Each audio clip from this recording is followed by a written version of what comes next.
December বিজয় দিবস উপলক্ষে আমাদের চুয়াডাঙ্গাতে কয়দিন ব্যাপী মেলা বসেছিল আর আমরা কোন দিনে মেলায় এসেছিলাম ও মেলায় এসে কি এমন ইন্টারেস্টিং জিনিস দেখতে পেলাম সব কিছুই থাকছে আজকের এই ভিডিওতে। প্রথম থেকে শেষ পর্যন্ত আপনারা দেখতে থাকুন। আসসালামু আলাইকুম সবাইকে। তো এই যে দেখুন, আমরা কিন্তু মেলার গেটের সামনে চলে এসেছি আর এই মেলাটা বসেছিল চুয়াডাঙ্গা সরকারি কলেজের সামনে, এই যে কবরী রোডের সাইডে মুক্ত মঞ্চে। আর দেখুন গেটটা কত সুন্দর করে সাজিয়েছে বিজয় মেলা 2024। আর এই বিজয় মেলাটা শুরু হয়েছিল 15ই ডিসেম্বর থেকে। আমি জানতাম এই মেলাটা 2 দিন ব্যাপী চলবে, 15ই ডিসেম্বর ও 16ই ডিসেম্বর।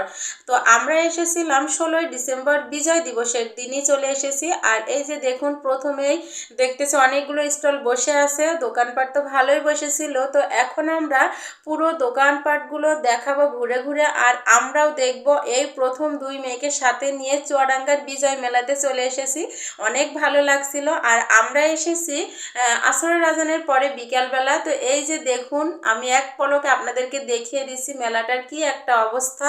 তো অনেক ভিড় ছিল আজকে, এর আগের দিন নাকি এত ভিড় ছিল না, যেহেতু আমি আগের দিন আসিনি, আমি 16ই ডিসেম্বরের দিন এসেছি। তো এখানে এসে জানতে পারি এই মেলাটা 4 দিন ব্যাপী চলবে, 17 তারিখ ও 18 তারিখ। 18 তারিখ পর্যন্ত এই মেলা চলবে। যাই হোক, এদিকে অনেক স্টল বসেছে, এখানে বুটিক্সের কালেকশন ছিল, হাতের কাজের 3 পিস। তো ওগুলোই আমি দেখতেছিলাম, বেশ ভালো লাগছিল।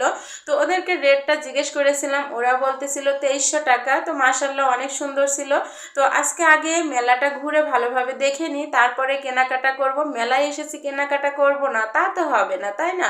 মেলায় এসেছি কিনতে তো হবেই। আর এইদিকে কুশি কাটা কাজের অনেক জিনিসপত্র ছিল। আর এই যে দেখুন, আস্তে আস্তে অনেক ভিড় জমে যাচ্ছিল যেহেতু বিকেল টাইম। আর এদিকে এই যে কুমড়ো বড়ি ছিল, তারপরে অনেক ধরনের আচার ছিল, ঝালের গুঁড়া ছিল, হলুদের গুঁড়া ছিল, সব রকমের পাঁচমিশালি জিনিস ছিল। পিছনে আবার এই যে পিঠাও তৈরি করা হচ্ছিল।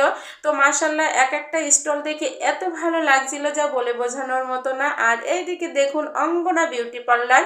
তো যারা যারা ফর্সা হতে চান অতি দ্রুত এই বিজয় মেলায় এসে অঙ্গনা বিউটি পার্লারের সাথে যোগাযোগ করলে আপনি ফর্সা হতে পারবেন।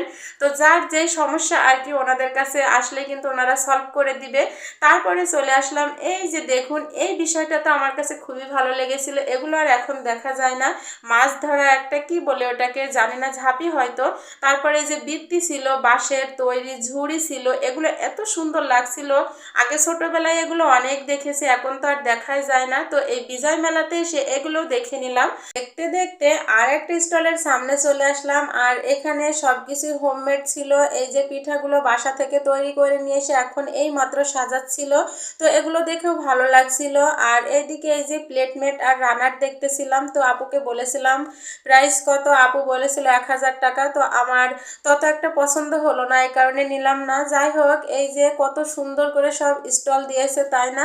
তো চুয়াডাঙ্গা জেলার বিজয় মেলাতে এসে এত ভালো লাগছিল। আর যারা এখনো পর্যন্ত আসতে পারেননি তারা অতি দ্রুত দ্রুত চলে আসবেন। চুয়াডাঙ্গা সরকারি কলেজের সামনে মুক্ত মঞ্চে এই মেলাটা বসেছে।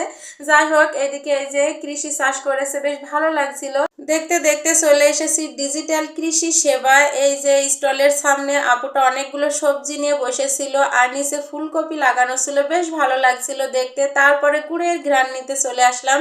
খেজুরের গুড়ের হরেক রকমের পিঠা, এখানে সব পিঠাগুলোর কিন্তু নাম লেখা ছিল, অনেক সুন্দর লাগছিল। তো দেখতে দেখতে কিন্তু অনেকটা আমরা দেখে ফেলেছি। আর এইদিকে দেখুন মঞ্চে সাংস্কৃতিক অনুষ্ঠান হচ্ছিল, এখানে অনেকজন দেখতেছিল যেহেতু সন্ধ্যা লেগে যাচ্ছে। আর মেলাটা জমজমাট হচ্ছিল বেশি, দেখুন কত লোকজন বসে কিন্তু গান শুনতেছিল, বেশ ভালো লাগছিল। আর এদিকে আরেক সাইডে চলে এসেছিলাম, এখানে জনতা ইঞ্জিনিয়ারিং এর সব মেশিনপত্র ছিল। এই মেশিনপত্রগুলো তো আমি জীবনেও দেখিনি। যাই হোক, এদিকে আবার এই যে চলে এসেছি আচারের স্টল ছিল এটা, ওইখানে আবার এই যে ডালের বড়াও তৈরি হচ্ছিল। আর এদিকে ছিল অর্গানিক মধু। তো বেশ ভালো লাগছিল, এখান থেকে মধু দেখলাম। তার অনেক খোঁজাখুঁজির পর অনিয়াপুর স্টলের সামনে চলে এসেছি। আর এত ভিড় ছিল, অনেকক্ষণ দাঁড়িয়ে থাকার পর ফাইনালি এই যে অনিয়াপুর স্টলে চলে এসেছি। আর এই ফার্স্ট টাইম আমার অনিয়াপুর সঙ্গে দেখা হলো, কখনোই সরাসরি এইভাবে দেখা হয়নি।